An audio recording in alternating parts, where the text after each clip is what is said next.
Friends, আশা করি তোমরা ভালো আছো, সুস্থ আছো। আজকে তো আমাদের ট্রিপের লাস্ট ডে, আজকেই বাড়ি ফিরে যাব। কিন্তু আজকে কৃষ্ণনগরের যেটুকুনি দেখতে পারি সেটুকুনি দেখবো, আর মায়াপুরের মন্দির দর্শন করে তারপরেই আমরা বেরিয়ে যাব। আর এদিকে মানুষ সকাল সকাল ক্ষীরপুলি থেকে, মানে নিখুঁত ক্ষীরপুলি থেকে 3 বাক্স মিষ্টি নিয়ে এসছে, এখন মানে মিষ্টি খাবে বলে। যাই হোক, আর এই যে আইরিনের শরীরটা একদমই ভালো নেই, ও মানে ভীষণ কাশছে, হঠাৎ করেই সকালবেলা বেশি কাশিটা বেড়ে গেছে। তো মানে আসলে এত ওয়েদারটা চেঞ্জ হচ্ছে না বারবার করে, ওই জন্যই আরও ঠান্ডাটা বেশি লেগে গেছে, আর একেই তো ঠান্ডার প্রবলেম আছেই। তো চলো রেডি হয়ে নিই, তারপরে ব্রেকফাস্ট করে এখানে যেটুকুনি দেখার সেটুকুনি দেখে আমরা বেরিয়ে যাব।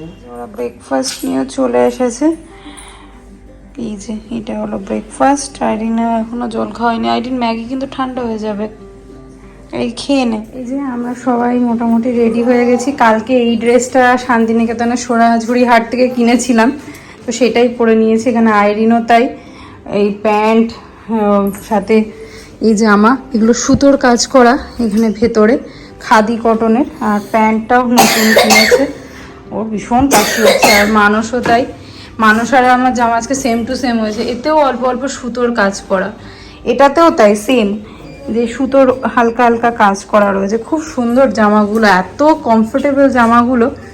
তো চলো, আজ সবাই আমরা, মাও তাই পরে নিয়েছে, বাবাকেও কালকে ওখান থেকে যে জামাটা কিনে দেওয়া হয়েছে ওটাই বাবা পরে নিয়েছে। সবাই মোটামুটি আজকে আমরা সোনাঝুরি হাটে জামা কাপড় পরেছি। তো চলো যাওয়া যাক। এবার মন্দির যদি খোলা থাকে তাহলে মন্দির দর্শন করে আমরা বেরিয়ে যাব। চলো, ওই দিন তো বেরোতে বেরোতে আমাদের একটু লেটই হয়ে গেছিল, বুঝতেই পারলে আইরিনের শরীরটাও খুব খারাপ ছিল, আর লেট করেও ঘুম থেকে উঠেছে, সাথে আমরাও একটু টায়ার্ডই ছিলাম। তো যাই হোক, ওই দিন খুব তাড়াহুড়োর মধ্যেই আমরা মন্দির দর্শন করতে পেরেছি। মানে মন্দির ক্লোজড হয়ে যাবে তার 10 মিনিট আগেই আমরা পৌঁছেছিলাম, কিন্তু ওই দর্শনটাই যেন মনের মধ্যে যেন গেঁথে থাকবে। ওই রাধাকৃষ্ণের ওরকম মূর্তি আর ওরকম কীর্তন গান চারিদিকে চলছিল, অপূর্ব তার দৃশ্য, তোমাদেরকে বলে বোঝাতে পারবো না। যারা মায়াপুর গেছো তারা তো জানো। বই রয়েছে, এটা রাধা মাধবের ছবি আছে, দেখো ছবি ক্যালেন্ডারটা খুলে। আচ্ছা সুন্দর, খোলো এটা ক্যালেন্ডারটা। আমাদের একটা ক্যালেন্ডারও পেয়েছি আমরা, নিশ্চয়ই ওটাই অনেক। হ্যাঁ আমি আছে আমার ব্যাগে, তো সে গাড়িতে। ওয়াও কি সুন্দর। এরপরে আমরা মন্দির দর্শন করার পরে এখানে একটা বুক স্টল মতো ছিল, তো সেখান থেকে আইরিনকে কিছু বুকস কিনে দিয়েছি, কারণ ও বুকস পড়তে খুব ভালোবাসে। তো যার জন্য বললাম চলো তাহলে তোকে কয়েকটা বুকস কিনে দেওয়া যায়। তো সেই সব কেনার পরে একটু ঘুরে চারিপাশটা ঘুরে দেখছিলাম, আর আইরিনকেও দেখাচ্ছিলাম যে এখানে অনেক মহারাজরা থাকেন, অনেক দিন ধরে মানে কৃষ্ণ ঠাকুরের সেবা করেন। আর এই মায়াপুর নিয়ে কিন্তু ছোটবেলায় আমার একটা বড় স্টোরি আছে।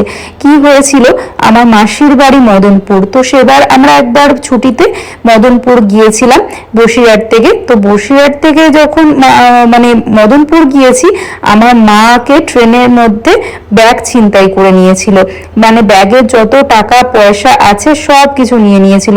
সাথে আমি এত ছোট ছিলাম, আইরিনের থেকে অনেকটাই ছোট ছিলাম সেবার। তো সেবারে আমাকে সবাই ওরা চেপে ধরে মানে পুরো মার ব্যাগ কেটে নিয়েছিল, মানে পুরো দম বন্ধ হয়ে যাওয়ার মতো চেপে ধরেছিল। তো সেইগুলোই আইরিনকে বসে বসে এখানে গল্প করছিলাম। আর এখানে বাবা মাও সেদিন লাঞ্চ করে নিয়েছিল, আমরা লাঞ্চ করিনি, অত হেভি ব্রেকফাস্টের পরে সত্যি আর পেটে জায়গা ছিল না। তো সেইগুলোই আইরিনকে শেয়ার করছিলাম বসে বসে। তো মানে সেই পুরোনো দিনের কথাগুলো মনে পড়ছে, আর আজকের দিনের কথা মনে হচ্ছে যে আইরিনও এবারে ছোট। পুরো বাগান হয়ে রয়েছে, লোকজন এখানে বসে রয়েছে। আর এবারে আমরা যে সময়টা গেছিলাম উইন্টার ভ্যাকেশন, চারিদিকেই ছিল সব লোকজন, কত মানুষজন ওখানে এসেছিল, সেগুলোই দেখছিলাম যে কী ভিড় ছিল। তো ওখানে তো দর্শন বললামই খুব সুন্দর করে করেছিলাম, কিন্তু আমরা যাওয়ার সাথে সাথেই মন্দির বন্ধ হয়ে গেছিলো। আমরা হয়তো 10-15 মিনিটই থাকতে পেরেছিলাম ওই মন্দিরে। তো যেটুকুনি থাকতে পেরেছিলাম ওই হরে কৃষ্ণ গান হচ্ছিল, কীর্তন গান, সত্যিই খুব ভালো লাগছিল। এরপরে এখানে একটা দোকান ছিল, তো ওখান থেকে আমি কিছু জিনিসপত্র দেখছিলাম, এত সুন্দর সুন্দর জিনিস পাওয়া যাচ্ছিল। বিশেষ করে একটা বড় গোপাল আমার খুব পছন্দ হয়েছিল, আমার আইরিনের দুজনেরই। কিন্তু ওই যে একটা গোপাল ঘরে রয়েছে, তাকেই সেবা যত্ন আমরা করি দুজনে মিলে যেটুকুনি পারি। তো মানুষ বলল যে ঠিক আছে দাঁড়াও আরেকটু বড় হোক আইরিন, তখন আইরিনকে আমি এরকম গোপাল একটা কিনে দেবো। তো যাই হোক, ওই দেখাশুনো করতে করতেই আমরা মানে বেরিয়ে চলে এসেছিলাম, কারণ আর কি করব ওখানে থেকেও, কারণ মন্দির সেই আবার খুলবে 4টের সময়। তো তাই জন্য মানুষ বললো চলো তাহলে এবার বেরিয়ে যাই। আসলে বাবারও মানে হসপিটাল থেকে বারবার অপারেশনের জন্য মানে হচ্ছিল, কল আসছিল, তো যার জন্য আমরাও বেরিয়ে পড়েছিলাম। কিন্তু এই মানে এত সুন্দর মানে সাজানো ছিল, আর শীতকালে তো নানান রকমের ফুল ফুটেছে, সেটা দেখতে আরও যেন ভালো লাগছিল। আর আমার বারবার আমার গোপালের কথা মনে হচ্ছে, কাশ যদি আমি আমার গোপালকেও নিয়ে আসতে পারতাম সাথে করে এখানে। কিন্তু কি আর করব, এবছরেও আমি গোপালকে সেবার নিয়ে যেতে পারিনি। তো যার জন্য গোপালও আমার ঘরেই বসেছিল, কিন্তু ওই যে মনের মধ্যে বারবার হচ্ছে। তো চলো এরকম দেখো, তোমাদেরকেও দর্শন করিয়ে দিলাম। যারা মায়াপুর যাওনি তারা অবশ্যই যেও, এত সুন্দর মানে জায়গা, সত্যি খুব ভালো লাগবে। আমার ইচ্ছা আছে পরের বার যখন যাব এখানে আমি একদিন থাকবো। এখানের আশ্রমে, আশেপাশে একটা আশ্রম দেখেছি, ওইখানেই থাকার খুব ইচ্ছা আছে। সেবার গোপালকেও নিয়ে যাব। সব দিকে ফ্লাওয়ার আর ফ্লাওয়ার।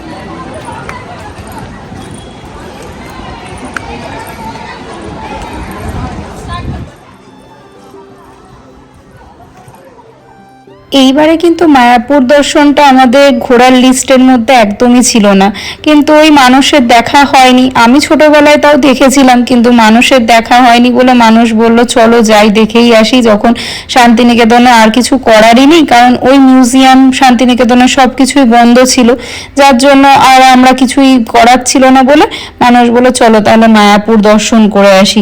আর গোপাল সেবা করতে করতে কি জানি মানুষের মধ্যেও না একটু মানে কৃষ্ণ ঠাকুরের উপরে একটু আস্থা জন্মেছে। আমার তো প্রথম থেকেই ছিল আমার গোপালের উপরে আস্থা, মানুষও এখন সেবা করতে করতে ওরও ভীষণ কৃষ্ণ ঠাকুরের উপরে মায়া পড়ে। তো যার জন্য হয়তো আমার মনে হয় সেই টানেই আমরা ওখানে সেদিন পৌঁছে গিয়েছিলাম। বলে না ভগবান যতক্ষণ না টানবে তুমি সেখানে পৌঁছাতে পারবে না, তো আমাদেরও সেদিন সেই রকমই হয়েছিল। কোনো হোটেল কোথাও কিচ্ছু ছিল না, তাও আমরা ওই দিন ওখানে পৌঁছে গিয়েছিলাম কোনো না কোনোভাবে। তো চলো এরকম আমরাও বেরিয়ে পড়েছি সেদিন, আর তখনও লাঞ্চ হয়নি। আর যাওয়ার সময় এই জায়গাটা আমার খুব ভালো লেগেছিল, আমি বললাম মানুষকে একটুখানি দাঁড়াও আমি একটু তোমাদের একটা ভিডিও করে নিই, এত সুন্দর লাগছে দেখতে, মানে ওই জন্যই আমি তোমাদেরকেও একটু ভিডিওটা শেয়ার করলাম। তোমরাও জানিও ব্লগটা কেমন লাগছে তোমাদের কাছে। লাঞ্চ এগ রোল, আমি ওপেন করে দিই। ওই দিন জানো তো বাদুড়িয়া LMS হাই স্কুলের ওপর দিয়ে এসেছি। আমার বাবা এই স্কুলেই চাকরি করতেন দীর্ঘ বছর ধরে, অনেক বছর ধরে আমার বাবা এখানে চাকরি করেছে।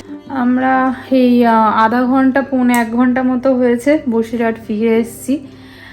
আর এসেই তো এই যে একজনের অবস্থা কাহিল, তোর বাবা গিয়ে তাল মিছরি যেটা হয় ওটা নিয়ে এসছে, আমি ওটাকে কাড়া করে দেবো। হ্যাঁ আচ্ছা দাদা নিয়ে এসছে। আসলে বাবা আবার মানে আমাদেরকে নামিয়ে দিয়ে মানে বাবা গাড়ি নিয়ে চলে গিয়েছিল হসপিটালে, বাবার নার্সিংহোমে একটা ওটি ছিল, তো ওই জন্যই বাবা আসার সময় ওর জন্য আবার তাল মিছরি নিয়ে এসছে। ও বলছিল একটু কাড়া করে দাও, কাড়াটা খেলে কি ওর একটুখানি শরীরটাও ভালো লাগে। তো এই যে সব শপিং যেগুলো আমরা ওখান থেকে করেছি, তো যেগুলো আমি তোমাদেরকে পরে এসে দেখাবো। এইটা না, এই যে ব্যাগটাকেও কিনেছি। যাই হোক এগুলো সব তোমাদেরকে পরে ওপরে এসে সময় করে, যদি আজ না হয় কালকে আমি তোমাদেরকে দেখিয়ে দেবো। চলো এবার নিচে গিয়ে ওর জন্য কাড়াটা বানাই। তুই যাবি?